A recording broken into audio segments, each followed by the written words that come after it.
Assalamu alaikum, peace and blessings. You're tuned in to the Sajda Saturday Morning Coffee Talks, where we talk about life, love, and business.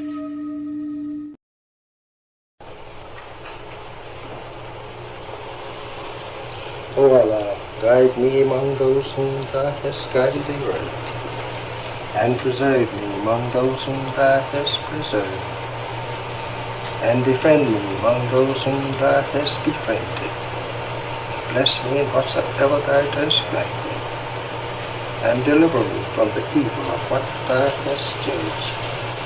Surely Thou judgest, and none can judge against Thee, and he whom Thou befriendest is not disgraced. Blessed art Thou, O Lord, and exalted be Thee above what they set up besides Thee. I bear witness, nothing deserves to be served besides Thee, and I bear witness that Muhammad is Thy servant and apostle. Amen.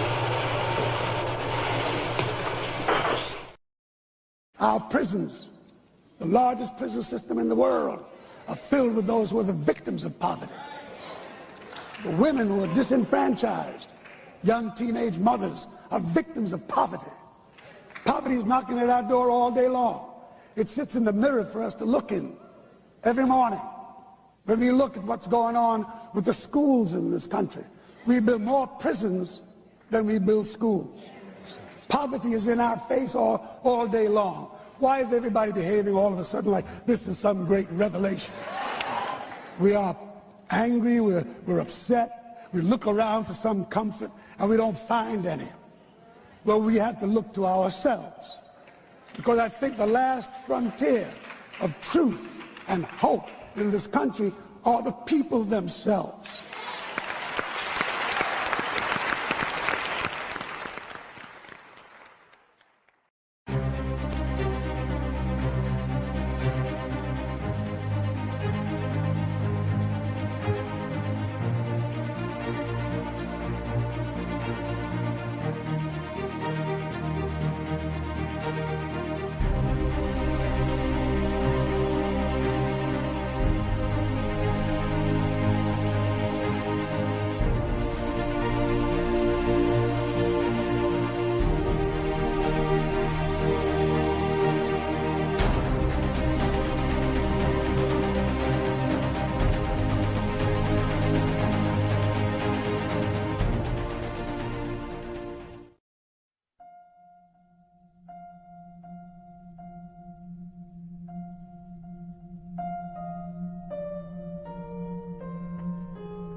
And I'm saying this to all of us. Our people are ready to spend their money with their own. There's no time better than this for 6 or 8 of you to pool your money and look in the community and open up a store to fulfill the needs of our people, and we will support you. It's your time now. That's being a man. Supporting your own people that are in business. Going into business yourself. Think out of the box. What can you create that will put black people to work?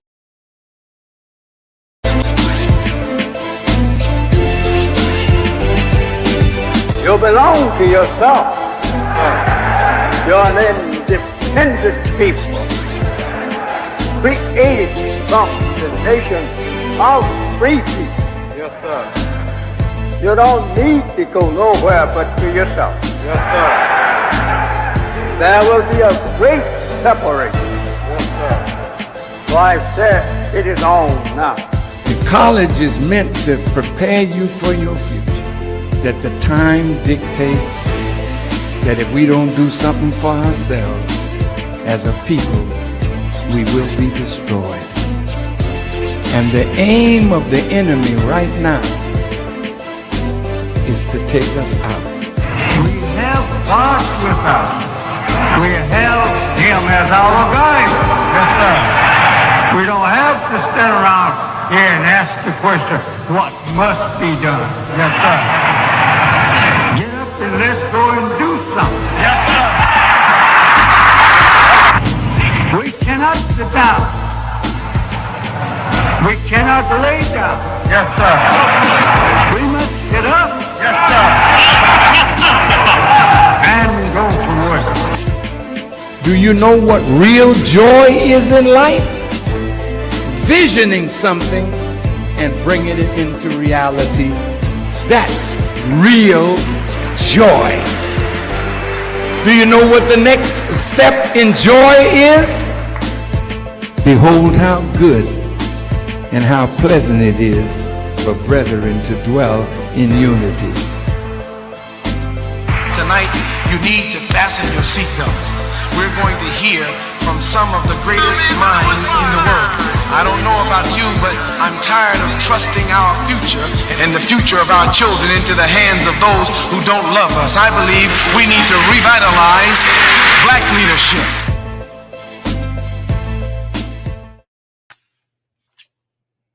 All right, assalamu alaikum, peace be unto you, and welcome to the Sajda Saturday Morning Coffee Talks, where we talk about life, love, and business. And I just want to thank each and every one of you who are consistently up and out here with me on Saturday mornings. The goal is, inshallah, with the opening of the Honorable Elijah Muhammad House, that we're going to do a coffee talk maybe a couple additional days of the week. So I'm excited about that. But, you know, consistency is the key. And people ask me all the time, like, what would you say is your secret sauce? I said, some of my secret sauce is my faith and my consistency. If you don't know nothing about me, I'm going to dig in. People say that, you know, certain other zodiac signs are more stubborn, but I can be pretty stubborn and fixated onto something. And I've been blessed that when I get fixated and focused, things start to pop and things start to happen and manifest. That's why I'm on the road to becoming a powerful manifester. It's all about consistency. A lot of people like to look at numbers because, and we're going to talk a little bit about how, because we're not exposed to different ways and different strategies in which to do things, we tend to look at it the way that either pop culture or some other dominant industry looks at things. So when we're looking at things like unity and pooling our resources, and when we're looking at things like getting a show or an Instagram post, or we're always going for likes. How many people? But you know, you got to look at it differently, because yeah, for some capitalist activities, you need numbers, and others, you just need the right people. I'm gonna say that again. In some capitalist activities, you need numbers. In others, you just need the right people. And I always use this analogy where I say, would you like to have 500,000 followers, Okay. And you get maybe 500,000 people and nobody buys from you, nobody monetizes? Or would you like to have 5,000 followers that give you $9.99 a month? Would you like to have 1,000 followers that give you $9.99 a month? It's just something to think about. So don't get caught up in the pop culture world. This is what I tell my entrepreneurs. Everybody's a subject matter expert in something. Okay. And if you have a desire to have a podcast or to go out there and share information, you know me, I share what I've paid for with my blood, sweat, and tears. That's what I share. So, but you got something you want to share. And I would say you just have to be consistent. You have to stay out there, because when I tell you that this powerful little show, and well, these two shows, one I started in 2009 and one during the pandemic. Excuse me today. I've been suffering from allergies. I have these beautiful flowering trees all around me and I love them, but I pay for them in the springtime with my allergies. So, but anyway, and I'm going to go out there and sit amongst them today, despite the allergy stuff. But anyway, these powerful little shows that I started, one of which way back in 2009, that went from a blog talk to a radio show, and then now we're on Instagram and Roku and doing stuff on Facebook and YouTube, and it has led to speaking engagements. It's led to consulting clients. It's led to the development of business partners. So it's all about consistency. Okay, so stay consistent. So welcome those of you who are in the chat.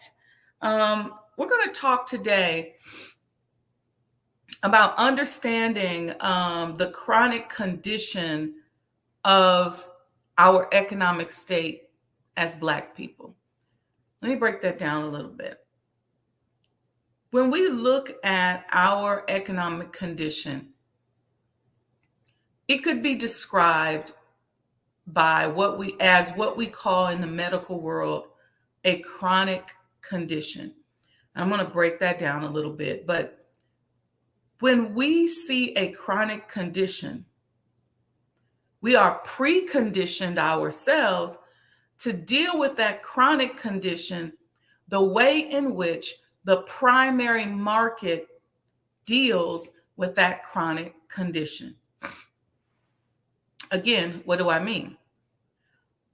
Most of us don't have exposure to other ways of mathematically thinking about things.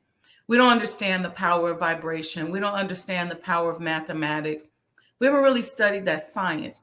So what we do is when you're talking about a condition or something that exists for a long time, we oftentimes go to whatever dominant industry is dealing with that methodology. In this case, most of the time, it's the medical industry. So most of the time we get our thought psychology from medicine, from pop culture, and from the news, right? And we don't even really, a lot of us don't even get it from church anymore. Church used to be big, but I think that social media and all these other industries have superseded that kind of stuff now.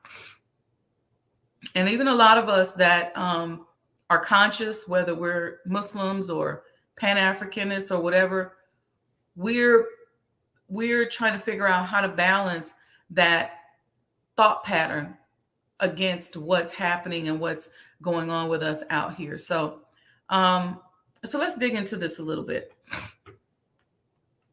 Why do I say that our economic state is a chronic one? Let me give you, let's see. Let's do the definitions first. Okay. And you all can type this in the chat for me. When a condition is chronic, okay, chronic refers to something that continues over an extended period of time.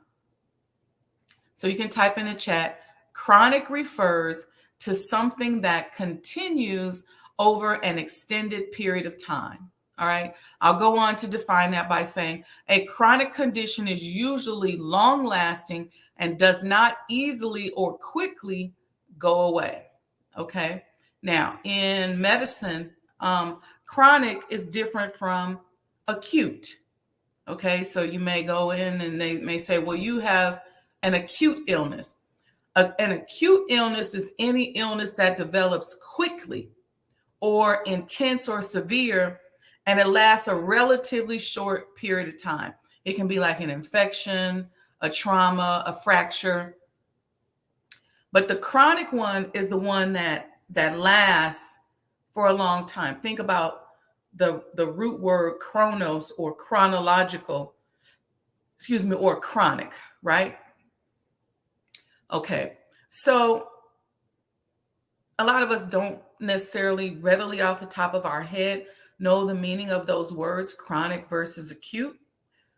But what we do know is how the medical industry treats a chronic versus an acute illness. We know this subconsciously because this is something that we've been exposed to, and because we're not exposed to another way of looking at it, anything else seems foreign, and anything else is rejected. Anything other than that is rejected. Why? Because it just doesn't logically go together. So I just want to rattle our brains a little bit on how we think of something that has been going on for a very long time. Think of something in your mind that you know has been happening forever, and how the tendency is to just say, that's been happening forever. Black people been jealous of each other forever. We've been broke forever. Our economic state has been messed up forever. And these are kind of things that become staples in our mindset. But when you go to the doctor, there's a different clinical analysis that is used depending upon whether or not your illness is acute or chronic. Okay? Let's deal with the chronic part of it. Because acute, I think you break your leg, they're going to go in, they're going to put a cast on it. You're going to have a series of treatments because the thought is that the healed leg or the sprained ankle or that infection, whether it's an ear infection or something, that is going to go away, right? So you get these short-term treatments and short-term behavioral modifications with the understanding that within a certain prescribed period of time, it's going to go away. Okay, makes sense? Now, what about a chronic condition? Something like diabetes, or people who have chronic pain, or chronic high blood pressure, something that's been going on for years. The medical industry has a tendency to say, if you have a chronic condition, then our clinical approach is going to be an effort to manage that condition, not necessarily cure it, not necessarily make it go away. You have a few doctors that will do that, but for the most part, the prescriptions and the clinical treatment that you receive is to manage your chronic condition. Okay? Keep that in mind, because that little innuendo, that little way of looking at something, we apply to a lot of other things. So when you think about our condition as Black people from an economic standpoint, we look at it as chronological or chronic, which in fact it is.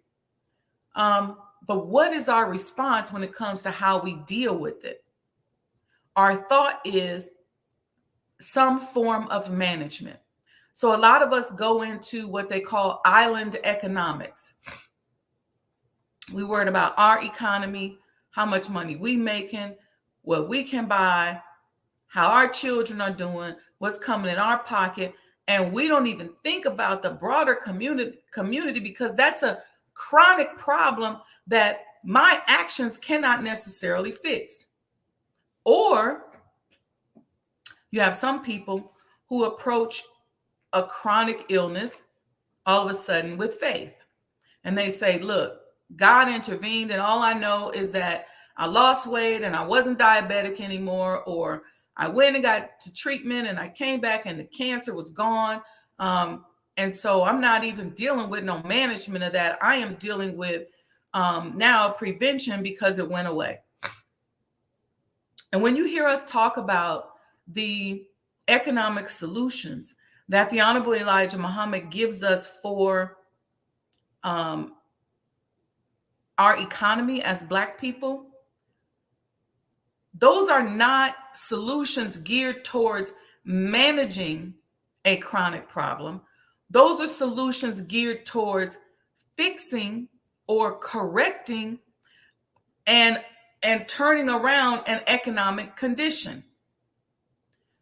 Let me go into, I went into Wednesday, some statistics from this report from Reverend Dillon. And we're trying to get Reverend Dillon on one of the shows, and we can coordinate our schedule so that he can come out here and talk to you about this wonderful and beautiful report that he put together about the economic state of the Black world.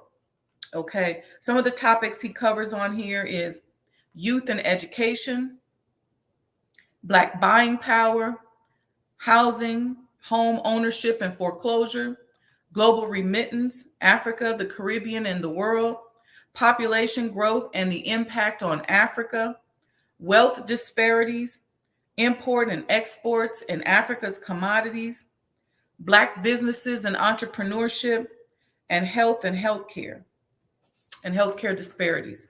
But I'm going to go back to a couple of statistics that we talked about. We had a little conversation on Wednesday about the Asian community. And you all hear me say all the time that most immigrants throughout our recent modern history understand that when they come to America, if they go and do business in the Black community, they will become multi-millionaires in a relatively short period of time. And so either they understand that or they're forced. So in the case of the Asian population, they were redlined and they were mistreated by the broader community and forced to only be able to go into our communities and do business. And so that redlining, that shutting them out, put them in a position where the principles of the Honorable Elijah Muhammad had to be used, knowingly or unknowingly, in order for them to become successful and even to just thrive and survive, I should say survive in this country. So they had to pool their resources, right? They had to unite. They had to do business with one another. Oftentimes there were language barriers. They lived together. They opened these small stores, nail shops, beauty supplies, restaurants in the Black community. Unfortunately, they weren't always nice to us. And there's tons of statistics, especially that older school generation. But I would tell you that they did this in about 5 or 6 decades, maybe 5 decades, where they put their heads down, went to work, then started opening other broader businesses like Wayfair and things like that. And next thing you know, their earning potential and their earning power, I should say, has surpassed the people who redlined them in the first place. So it's a tough lesson for us because we have oftentimes been victims of their mistreatment and disrespect and substandard products and services that have gone into our community. I would say things are probably getting a little bit better, but it's still a problem. And the money that we spend, and we're going to talk about our spending that goes into their households and into their economy does not come back into our community. So it's like a managed production process. It's the same thing that China uses. So you can spend money with them, but they're not going to in turn infuse money into your community. So they didn't say, okay, we got a restaurant on the corner. You all are spending thousands of dollars with us. So we're going to donate some money to schools, or we're going to purchase certain supplies, raw materials from Black people. What happened is that we gave our dollar to that community, and there's many others, but I'm using them for an example right now for a reason. We gave our money to that community. They then took the money that we gave them out of our gross domestic product and spent it amongst themselves. When they got ready to re-up on the products and services that they're selling to us, they didn't re-up with us. They didn't say, well, what in the Black community do they produce that we can in turn use so that we're cycling a little bit of this money through them? They didn't say that. They just took the money and vamped.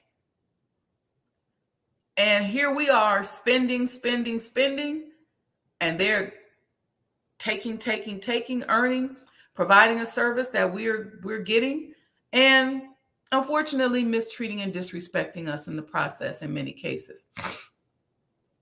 You don't even hear about them participating. It's not just us. You don't even hear about them really strongly participating even in local politics.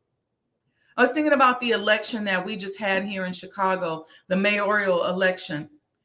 And you heard about what percentage of Black people voted for Mayor Lori Lightfoot.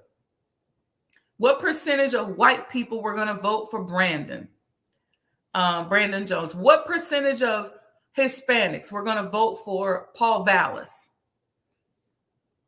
But nobody talked about how the Asians were voting. I don't even know if they vote. Maybe they vote for things related to their specific agenda, but we never hear their statistics touted on television. Why? Because it's really all about how you circulate and move your dollar. That's really what it's all about. So they worry about, okay, how are the Hispanics going to vote? How are the Black people going to vote? But you rarely see any data, whether it's on CNN, Fox News, WGN, or anybody else, CNBC, anywhere else, that gives you the statistics on how the Asian populated voted in a particular election. And I'm pointing these things out to you because you have to learn how to look at these things and ask yourself why. Why do they care so much about how we vote? Why do they care so much about how Hispanic people vote in comparison to white people? But they don't include nobody else in it. And I think it's because Asians have out-earned white people in America. So before we do that, let's talk about some buying power. I want y'all to get active in the chat because I'm going to ask y'all some questions here. Here's the U.S. population and buying power statistics. Okay. Let's use percentages. White people are said to have 78.7% of the market share of buying power. I'm going to talk about what this means in a minute. Black people are said to have 9.8%, Asians 8.7%, and Hispanics 1.2% of buying power, which is interesting because if Asians are the top earners now in the country with a median gross income of $102,000, with Black people at $49,000 of median income. Wouldn't you expect to see them at the top when it came to how they buy and purchase? It's because I believe they're buying stuff. Asians are big consumers.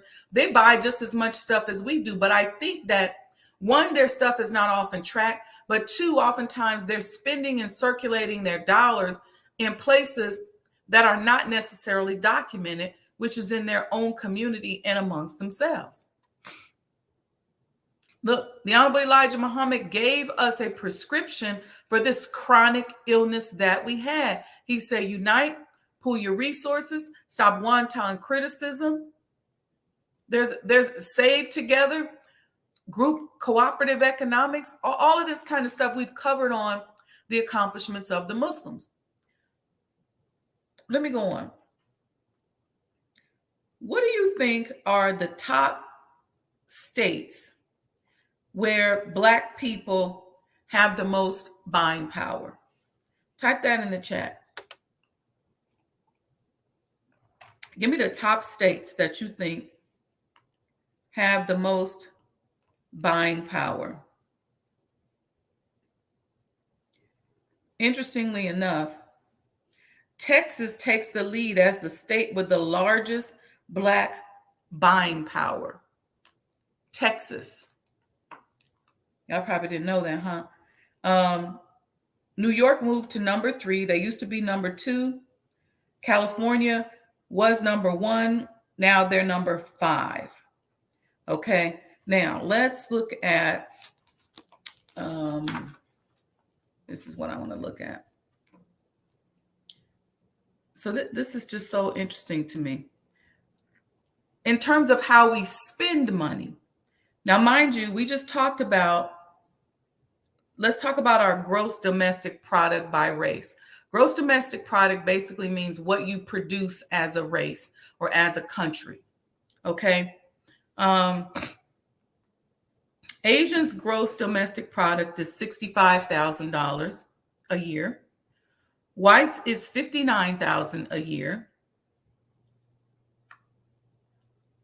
Of all the races put together, it's $56,000.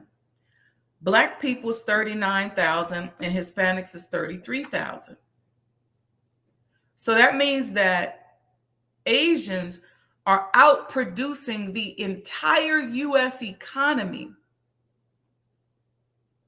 The entire U.S. economy when it comes to introducing goods and services into the economic systems.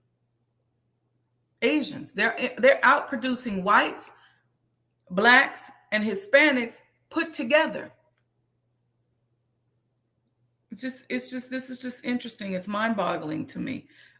So I want to go back to this statistic that I think is really powerful. The percentage of population with business ownership. And the way business ownership is defined is that you have to have employees. You have Black people that have 0.28% ownership of businesses. You have white people with 2.7%. You have Hispanics with 3.9%, but you have Asians with 28.3% of their people that have businesses with employees. Now, this is not to pick on Asians, but I want you all to take a look at the process that they're using and that they use in just about 4 or 5 short decades. They began to outpace the entire United States of America in terms of earnings, in terms of their percentage of business ownership. Key factors. 1, they were redlined. They were prevented from doing business in white communities. Many of them were even not permitted to even have jobs. But they started educating themselves and started working their way into the job market. This then forced them to pool their resources, to unite. And look, Asian is a big category because not all Asians get along. Most of the time they can't even speak to each other. most Koreans don't know Vietnamese, and a lot of them don't know Chinese or Japanese. Even within China, they can't all speak to each other. You've got 2 or 3 different types of Mandarin. But what is the difference here? And this is what I have to tell you. I should have looked up what their population is, because he probably has it in here. I'll come back and I'll look for this and come back, because I wouldn't be surprised. I believe their population is smaller than all of ours. So when we're sitting up depressed and sad and saying Black people can't get along, we just jealous, they don't even all get along. But here's the thing. We're moving into an era in this US economy when they start talking about creating these digital currencies where you'll no longer get a check if you get a tax return. You'll no longer get a check if you get a stimulus fund. You'll no longer get checks or anything physically tangible. You're going to get digital currency. So the Fed is coming out, I think in July, with their digital currency. And here's the thing. A lot of people are talking on a lot of news shows about how this is going to impact our freedom. Because if you no longer have cash and all you have is this digital currency, then, and I'm not talking about like a credit card, because with a credit card, one thing about the banks have not said, well, if you're Black, you can't use your credit card, or if you're a Muslim, you can't use your credit card. If you got the credit and you can build up and you can do it, then you can pay for it with your credit card. You can get a credit card. They haven't said that. But the threat is that what's going to happen is that when we go into this digital currency market, that not only is data going to be really readily available, but they'll be able to cut off the security and say, but you can't donate to this organization, or you can't buy X, Y, and Z, and control that. Now, I don't know how real or realistic that is. I certainly see the capabilities of that. But here's the rub.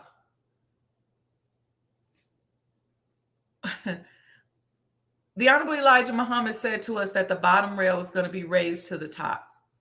And a lot of us thought about that in a spook God kind of way. We thought, man, the messenger said we're going to be number one. We're going to be all right.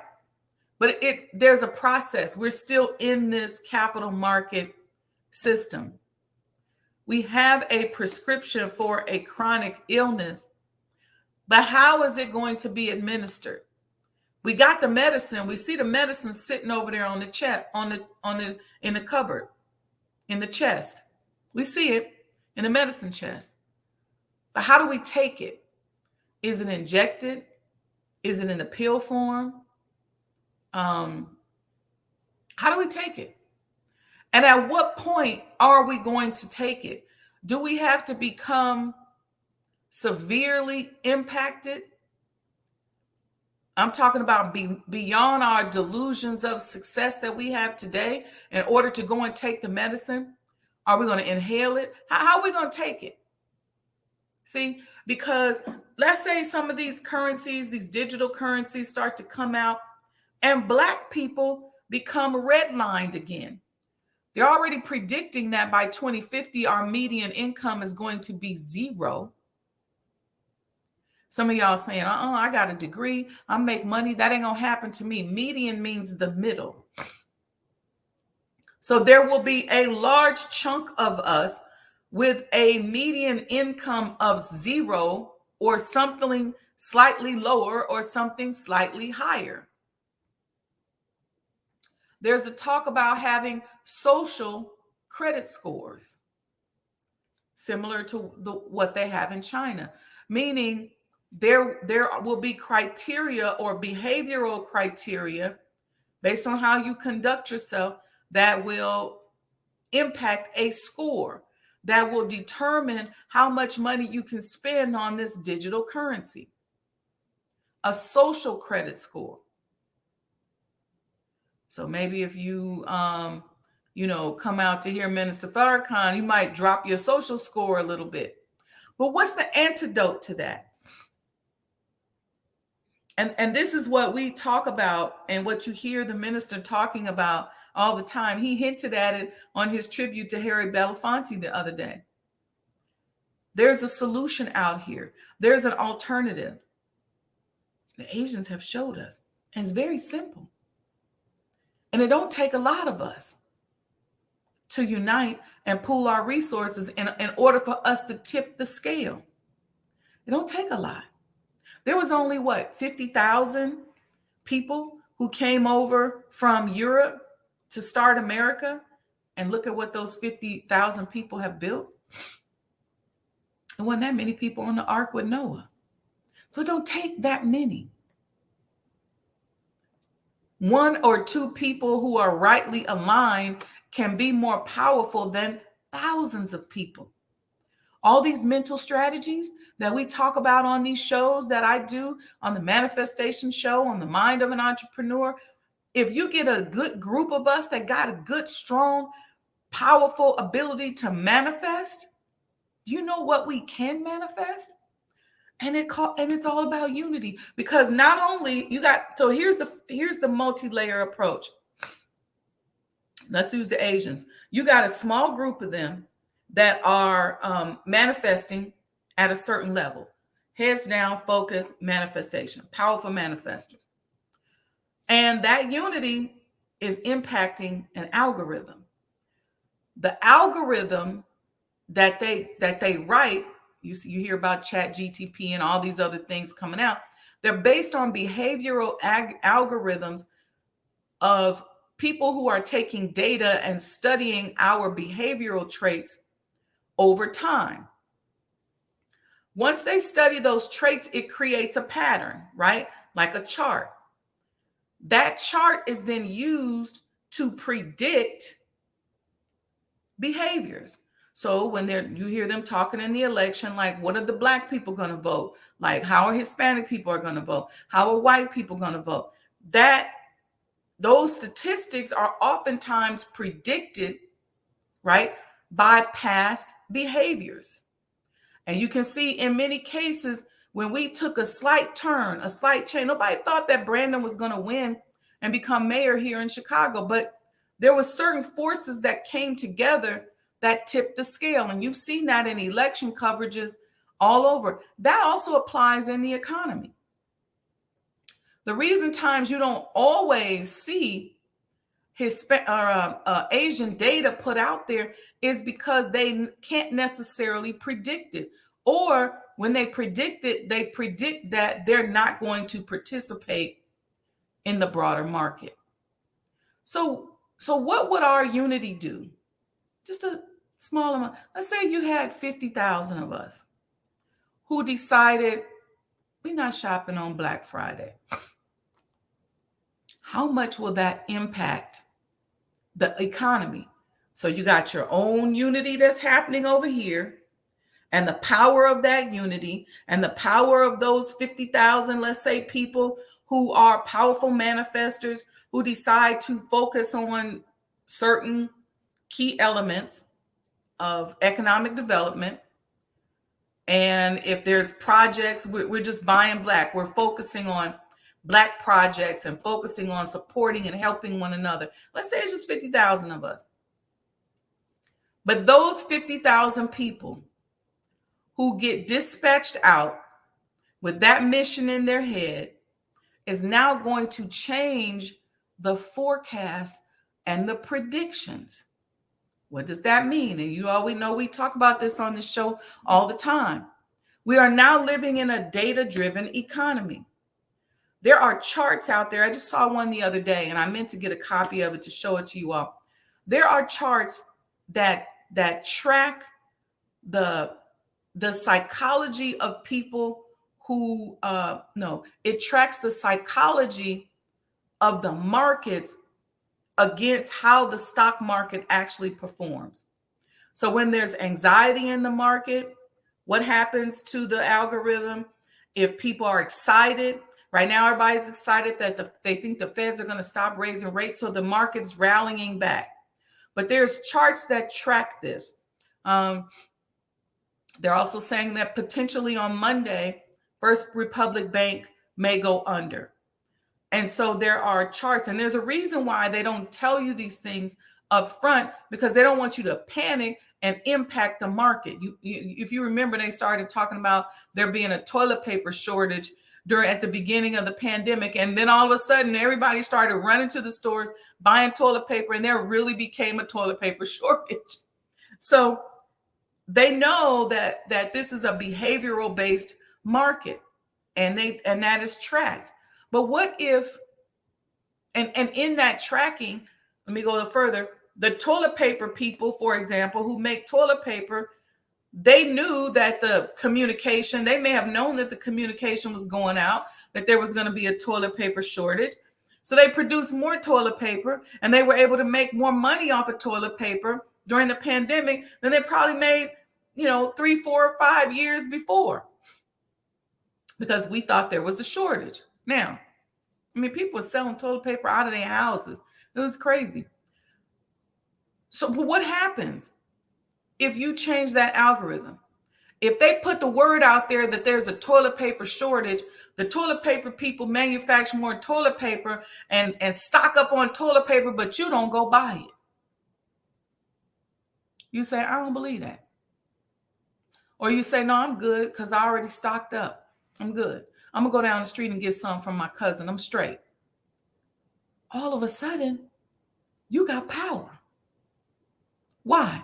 Because they produced and output money and resources and costs of goods based on a behavioral prediction. Think about that. If they say to you, there's all of a sudden a shortage of gas, people will be lined up at the gas station. But what happens if they come out and they spend all this money on propaganda and say there's a shortage of gas, and y'all don't go, and we don't go get no gas? They say, wait a minute, we done produced all this oil, we done hiked up the prices, we thought they was gonna buy. Well, who's in charge of telling them not to buy this toilet paper or this gas? Let's go and put some propaganda against that person. Oh, is it Farrakhan? Or we're going to talk about him like a dog in the press. That way people won't listen to him. So the next time we tell them what to do, they won't listen to him. And it takes away the power. But what happens? What really happens if we change up those behaviors? All of a sudden, you get a certain level of power. People start to pay attention to you differently. You appear to be a little bit more intellectual, and it doesn't take that many of us. That's why I say that this data-driven economy, compared and contrast to the principles that the Honorable Elijah Muhammad has given us in terms of how to attain our economic strength, is really, he gave us an alley-oop. Because who knew? Who knew that it wasn't going to be based on how much gold you got in the house? Who knew it wasn't going to be based on how much oil you got stored away? Who knew that it was going to come to a point where it would be based off of a word and emotions and psychology? That this economy would go up and down and up and down. It's interesting. So what does that mean? That means that we have more power than we think we do. I don't care how many Black people you say are haters. I don't care how jealous-minded and envious we are, and we could be all of that. I don't care how petty we are and how we act. If we just adjust our behaviors, we can change algorithm. Let me tell you something. Us acting a fool, acting ignorant, even just changing the way Black women think impacts the broader economy. We're the biggest spenders. We're the largest consumers. You can't tell me that we don't make money and that we don't spend money, because we do. And all we're saying is, let's unite, let's pool our resources, let's come together, and let's go together and make sure. I'm gonna get to this chat in a minute. That's all we're saying, because this behavior can make a difference. Okay, who is this person saying? Joe the Toad, doesn't matter. Fear porn is the problem. Okay, people will be feared into believing anything strangers on TV will say. Fear porn is the biggest addiction masses don't know they have. When did the Most High say, go forth and be a good skin color? Okay. Not really sure what you're getting at there. But anyway, the Fed is pressuring buyers. This is Brother Lamont. The Fed is pressuring buyers for FRC. They will not be the last bank to go under. Well, yeah. So I don't want you all panicking over that either, because what happens is the U.S. has been and still is the most liquid reserve currency in the world. Okay. And it's not going to go down overnight unless there's some tragic intervention, or unless they take it down. Right. Nobody thought that they would shut the world down, but they did during the pandemic. And that was a good litmus test for us. And it changed markets. It changed everything. So the U.S. currency, the U.S. dollar, is the most liquid reserve currency right now in the world. Okay. Joe the Toe, you're getting ready to get blocked off of our chat because I don't really know where you're coming from. See, let me tell you something about my stuff and my show. I don't get into crazy debates with people. When I give you statistics and data, you know who I am and you know where I'm coming from and how I'm going to give it to you. And if you don't like it, then you can just get off. You don't got to click on. You don't have to get on here. What you do is you go start your own podcast and talk your own stuff. Give away your free game. Give away what you learn with your blood, sweat, and tears. But don't get in my chat and on my stuff acting crazy. If you got a question, I don't have no problem answering the question.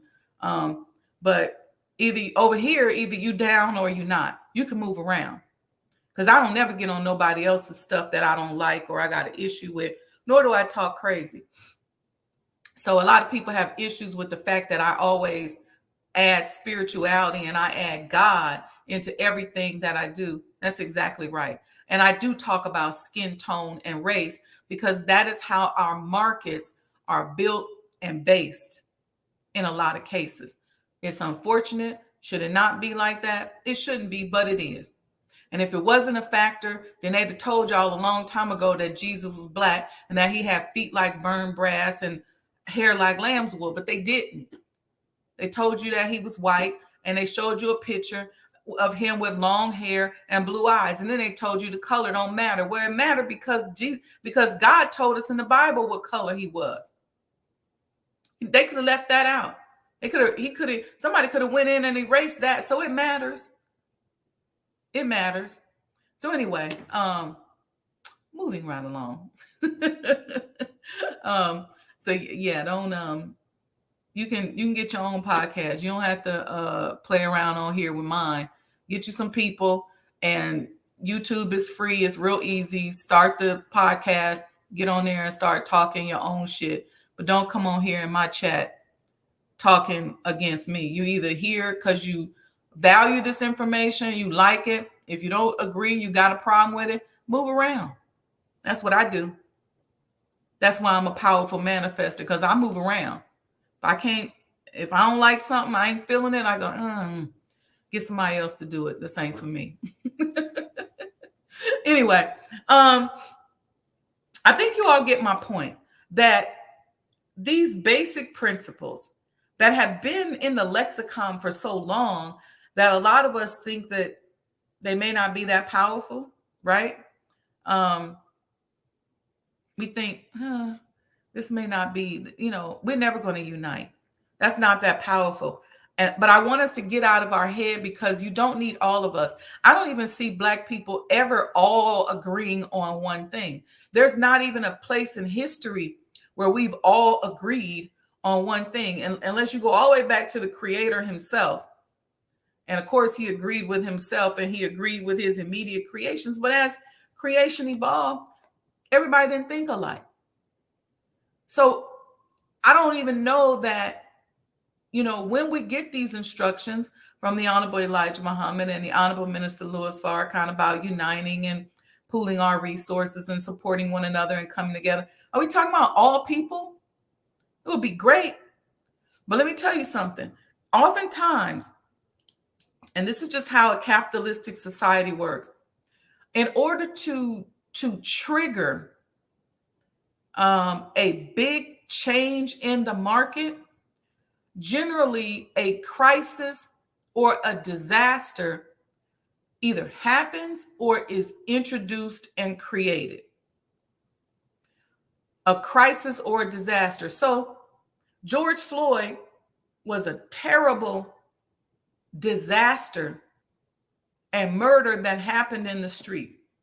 As a result of that, you had a lot of companies come out and say, well, I'm going to support Black people. And they came out with some good programs. Microsoft has a really good one.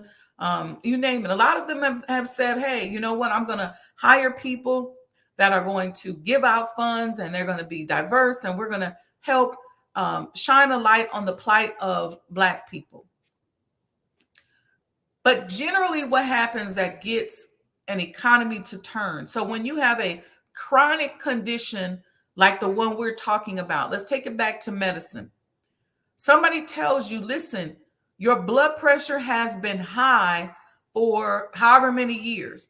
And then all of a sudden you get sick. You have an incident like a stroke, or you pass out, or you have a scare. It's usually that incident that makes you change, right? Same thing with diabetes. If you've had diabetes for a long time and the doctor's been telling you, you kind of probably need to lose weight, but in the meanwhile, I'm going to write this prescription to just kind of help you manage your diabetes, blah, blah, blah, blah, blah. All of a sudden, you have a big scare. You look up and you can't really feel your feet. Then you go, oh, shoot, let me get myself together. Let me lose my weight. So oftentimes we're driven by the economy of a crisis, disaster economy, crisis economy. And what we're saying as followers of the Honorable Elijah Muhammad and the Honorable Minister Louis Farrakhan, let's not wait for that disaster. Let's not wait for that crisis. He's already told us how to eat to live. He's already told us what we need to do. He's already told us that we need to unite and pool our resources. He's already told us. He predicted the fall of the dollar years ago, now almost 50 years ago. And as we see the dollar kind of stumbling and falling and getting back up, it ain't going down easy. We see that happening. A lot of us like to sit back and go, yeah, I knew that was going to happen. But what about you? What about me? What are we going to do? And so if a disaster or crisis is introduced into our economic state that forces us into, I heard this said this past weekend that if we're not careful, we will have worked our way back into a form of slavery. And that's real, because if you have a lot of people with a median income of 0, then in order for them to eat, to live, they're going to have some social program to take care of them. But that social program is going to dictate behaviors.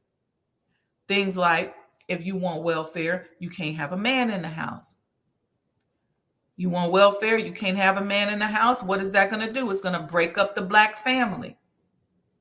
It's going to reduce our birth records, our birth rates. We're going to change the behavioral and cellular structure of our men and women. That's just a small example. I could go deeper into, but I won't. So So when you are dependent on that system, they're going to dictate certain behaviors. And after a while, that system is going to get tired of carrying you. And if they get tired of carrying you, they're going to figure out, how do I get rid of you, or at least get rid of those of you with the median income of 0? Well, I'm going to introduce certain foods and certain diseases into the community because we're tired of carrying them. We got a dollar that's falling, and we can't keep carrying these people who have a 0 GDP. So we may not be able to get rid of all the Black people, but we can get rid of most of them. The rest of them that are productive, they can stay. Think about it. This is these people's mindset. But we got a master doctor that's walking among us that has said, there's a few basic things that we need to do, and it don't take that many of us, especially now. May have taken more of us 50 years ago because we had a different type of economy. But right now, when we got an economic condition that is totally based on psychology, totally based on emotion, totally based on behaviors, we can do a lot. And we don't even have to focus on trying to take down a system. We don't have to focus on that. What do we focus on? Let's focus on uplifting and building up ourselves. How do we do that personally? We have to be intentional about supporting one another. We have to be intentional, right? About buying Black Muslim. We have to be intentional. Even if we don't all the way like each other, we got to be intentional about coming together and supporting one another, buying from one another, recirculating our dollar with another Black person. I have certain personal rules with myself. I go out of my way to make sure that I support another person, especially a Black person. Anybody who knows me in the chat or outside of the chat will tell you, if there's something I can give to be an asset to you, I'm going to do my best to be that. In turn, I become an asset to everyone, right? Black, white, Hispanic, or Asian. But how do I do that? How do I do that? Think about how I want to support people. If I got to drive a little further to support somebody, if I got to say, hey, you know what? Make an appointment with me and I'll see what I can do to help you with this little business problem you have. All of these kinds of things, these are my own personal ways of contributing and uniting. If we got a thing in our community where a particular product or service or people are disrespecting us or introducing bad services into our community, and it means that we should not support them, I don't follow my money behind bad energy or bad people. You don't like me, you don't respect me, you got a problem with me, you think you're going to tear us down and dog us, then you don't get my money. And you may say, well, it's a little bit of money. No, it's not a little bit of money, because we got one of the highest, we spend the most money. Let me just put it that way. We spend the most money of all other communities. We spend money we don't even have. We spend money before we even get it. And they know that. So they out here making widgets and offering products and services and opening stores, not because they think they gonna come, but because they know we gonna come. And what if we don't show up? What if we say, you know what? I'm not going to y'all store. My sister got a coffee shop. I'm not going to your store. My brother got a nail shop. I'm not going to your store. I'm gonna get my construction materials from this Black person. What if we said that? We're not trying to hurt your economy, but we're trying to stop this tumble of the majority of our people into a 0 median income. This is survival at this point. People think that this kind of talk, it's not racist talk. It's not anti-American talk. This is survival talk. This is survival talk, and that we have to save ourselves. We have to save our people. And the way we do that is those of us that are out here spending, let's increase our power because we trust ourselves to make the right decision for ourselves. So if we take back a little bit of our power, then we can make some decisions. We can make some difference, and we might be able to save an extra 1 or 2 people a year, an extra 4 or 5 people a month. I think y'all get the point. Let's see what we're saying in the chat here. Regional Sky Girl said, the most honorable Elijah Muhammad and the honorable Minister Louis Farrakhan have given us tomorrow's news, which is now today. We have using this insider information to build our community. That's exactly right, sis.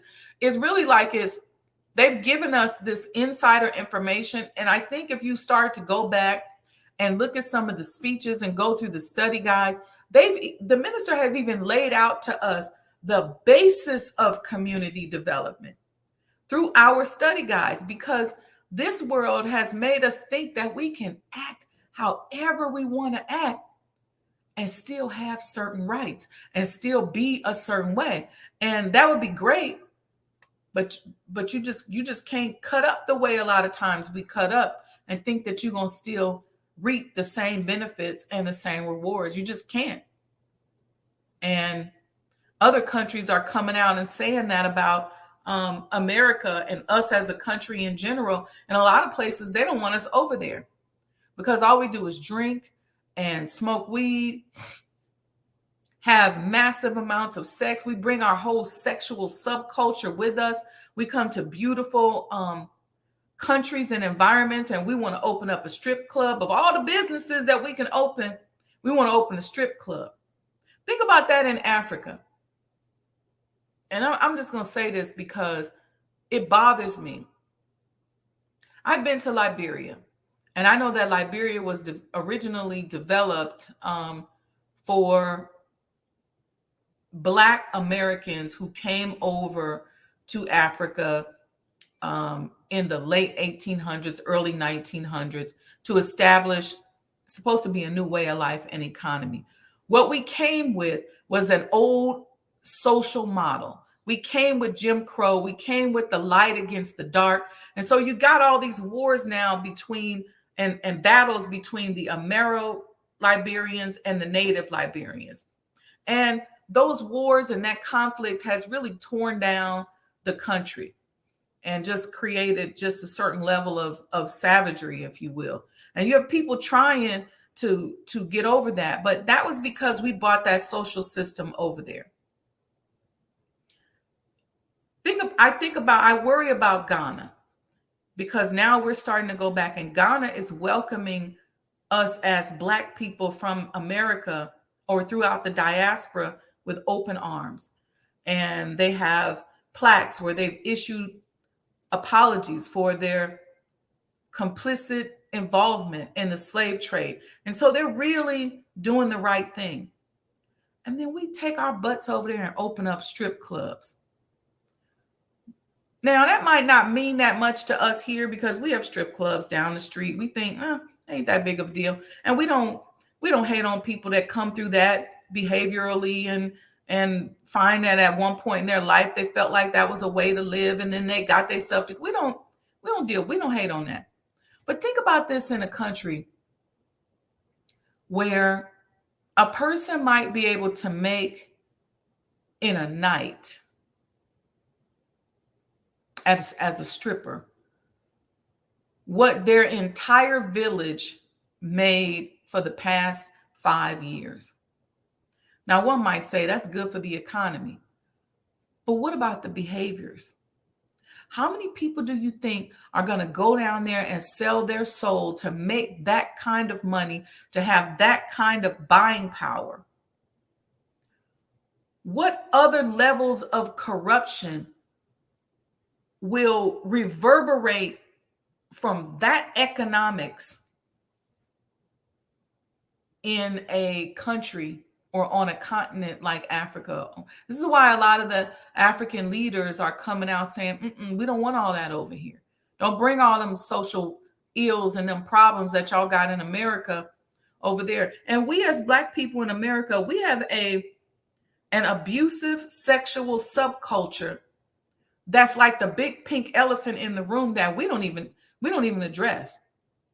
We have young Black teenage girls and women disappearing, domestic violence. Now you have same-sex couples, and the domestic violence has increased in a lot of cases. We don't address this abuse and this sexual abuse in our culture, especially in our community. We ignore it. We really ignore it because we don't want to talk. We don't want to tell on nobody. We don't want to say anything. A lot of and so many people that we know have been victims of this type of sexual abuse. And that sexual abuse, remember, crisis oftentimes brings about an economy,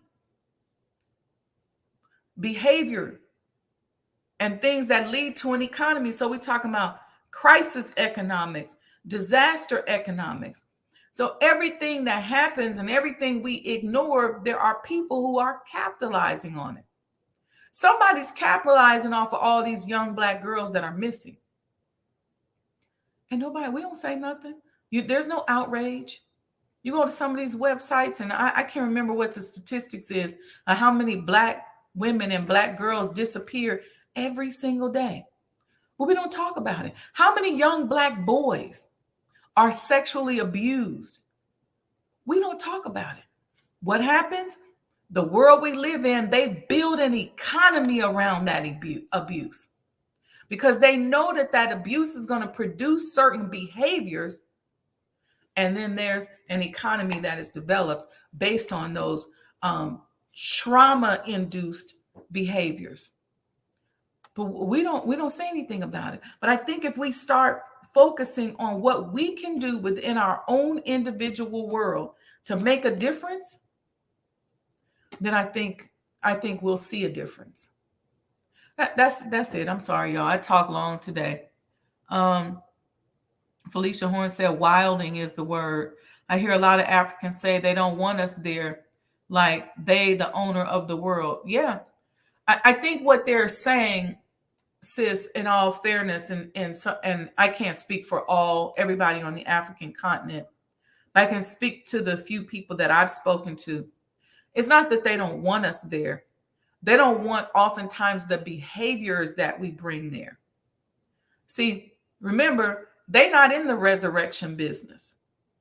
They're not the Honorable Elijah Muhammad. They're not the Honorable Minister Louis Farrakhan. They're not about the resurrection of us. They're trying to build up and shore up their economy to get rid of the colonizers up off of the continent. So they don't really have time to add the social ills that burden us over here in the States to their economic situation. So that's oftentimes when you hear them saying they don't want us there. I think if we came and we were productive, what they consider productive citizens and members of society, and left some of our subcultural drama here, I think that we would be more welcome and we would be more productive on the continent. But what worries me is that as the United States starts to tighten up, many of us become more woke, we become more aware, we see where we can go to Africa, we can make more money, we go over there, but we don't fix ourselves up, we don't clean ourselves up, we don't study self-improvement, the basis of community development, and we go over there and we take all these social constructs and degradation over there with us. We're not going there as civilized people. And that, to me, is a problem, because I don't believe we should be burdening Africa, the continent of Africa, with all of this stuff that's happening over here that we participate in on a regular basis, because it's enough problems over there. And don't get me wrong, don't think it ain't no problems over there. I mean, the isms exist, the chauvinism, the sexism, that stuff happens. But just imagine if you take all of this stuff and it converges onto the African continent. They don't have the infrastructure and the support. They don't have social systems where you can go and get help. And ain't nobody gonna write you a check because you dealing with trauma. They don't have that. And I say all the time, and people don't like it, but study Liberia, and you'll see what happens when you take these old models, and they're really old business models, rooted in bad behaviors over there, into a country thinking that now you're going to win. You finally get a chance to be like white people and be on top. Trust me, it's a model for us to study. So go study it. Okay. Anyway, so peace and blessings, family. How many of you all went out and got your commemorative Elijah coin this week? We ask that you go out and get more. We had these we have some more He Lived berets back in stock. I don't think they're going to last that long. There's not that many of them left. People love these. I love mine as well. I wear it often. So go out and get that, but get your commemorative Elijah coin. These membership has its privileges. We're hoping, God willing, in the next 2 to 3 weeks to restart back our construction and get things going again. And once we get started, we got some great events that we're planning, inshallah, for the summer. And you're going to want this coin and have this membership in order to get access. Because with all the millions of people that want to participate, we got people wanting to charter planes and come over from other parts of the world.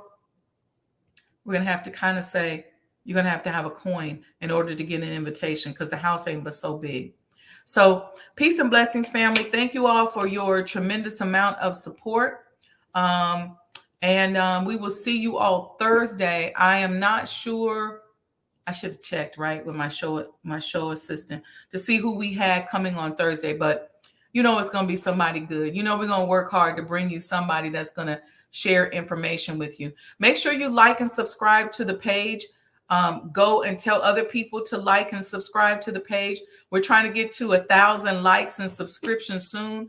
We give a lot of truth on here, so oftentimes we get shadow banned. So you're going to need to make sure you actually like and subscribe to the page. But we're not about hate on here. We all about love. We all about love of self, strategies that are going to help get us up out of this condition that we're in, things that we can do personally. That's our goal. All right, family. Happy Saturday. Do something good for somebody today. Peace and blessings. Love y'all.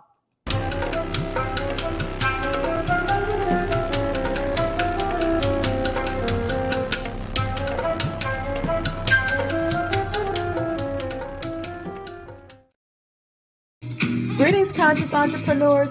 Add the Mind of an Entrepreneur show to your Roku TV lineup and catch up on past episodes of all your favorite Mo Today shows. I can't keep it to myself. My heart will bust with all of this in it. I can't keep it to myself. I must tell it. Yes, sir. Even if God has forbidden me to tell it, I can't help it. By nature, I will be whispering.